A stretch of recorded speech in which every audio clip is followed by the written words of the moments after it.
बहुत डायरेक्ट सवाल पूछूंगा, क्या ये घोर कलयुग है? देखो, निर्भर करता है कि किससे पूछ रहे हो और उसकी अवस्था क्या है। जब मन में कालिमा हो, अंधेरा छाया हुआ हो, तो कलयुग है, ठीक। और जब मन में सत्व प्रधान हो, तब सतयुग है। तो कलयुग और सतयुग, इस बात पे थोड़ा सा ध्यान दीजिएगा, कोई हमसे बाहर की ऑब्जेक्टिव बातें नहीं होती हैं। वो कैलेंडर की तिथियां नहीं है कि 2022 इस दिन बीत गया और 2023 उस दिन शुरू होगा। हालांकि इस तरह की बातें बोली जाती हैं, वो अज्ञान की बात है कि कहना कि फलाने दिन कलयुग खत्म हुआ, फलाने दिन त्रेता, फिर सतयुग, इस तरह की बातें नहीं। जब मन में सत्व है तो सतयुग है, और जब मन में अंधेरा है तो कलयुग है। इसी तरीके से मन प्राकृतिक होता है ना, प्रकृति के 3 गुण होते हैं, सतरजतम। इसी तरीके से जब मन में और गुणों की अधिकता है तो आप कह दोगे त्रेता है कि द्वापर है। फिर उसमें आप और भी कई तरीके के वर्ग बना सकते हो। लेकिन कुल मिलाकर के बात इतनी है कि कुछ भी वैसा होता है जैसे हम होते हैं। ये बिल्कुल संभव है कि आज कलयुग है मेरे लिए और कल सतयुग हो जाए। ये भी बिल्कुल संभव है कि इसी बातचीत के दौरान मेरे लिए सतयुग से कलयुग हो जाए या कलयुग से सतयुग हो जाए। सब मुझ पे निर्भर करता है।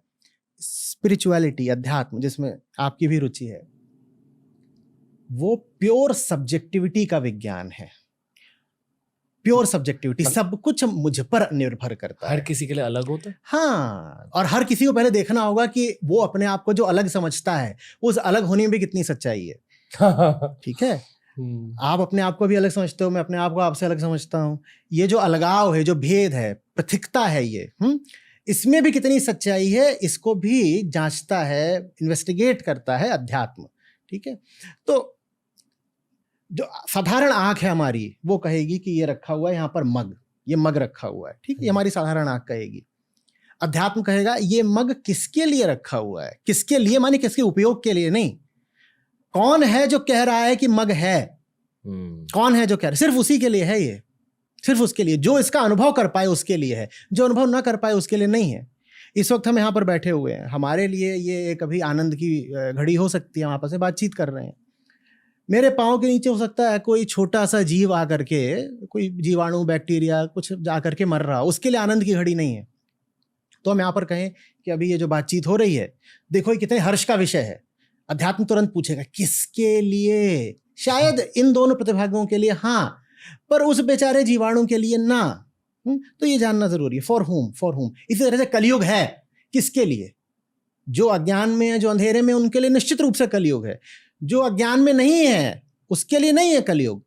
भाई, जब आप कहते थे कि सतयुग था या त्रेता था या द्वापर था, कंस क्या कलयुग में नहीं जी रहा था कृष्ण के होते हुए भी? कुरुक्षेत्र के मैदान पर गीता का ज्ञान दिया जा रहा है। अर्जुन के लिए तो युग प्रवर्तन हो गया, दुर्योधन के लिए हुआ क्या? उस क्षण में अर्जुन और दुर्योधन अलग अलग युग में जी रहे हैं। कृष्ण सामने है, अर्जुन के लिए एक युग है, दुर्योधन सामने होते हुए भी बहुत दूर है, उसके लिए बिल्कुल दूसरा युग है।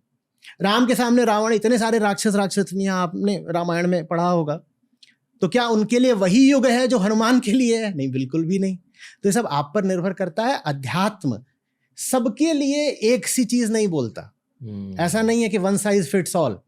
प्योर सब्जेक्टिविटी, ऑब्जेक्टिविटी नहीं। Objectivity is the realm of science.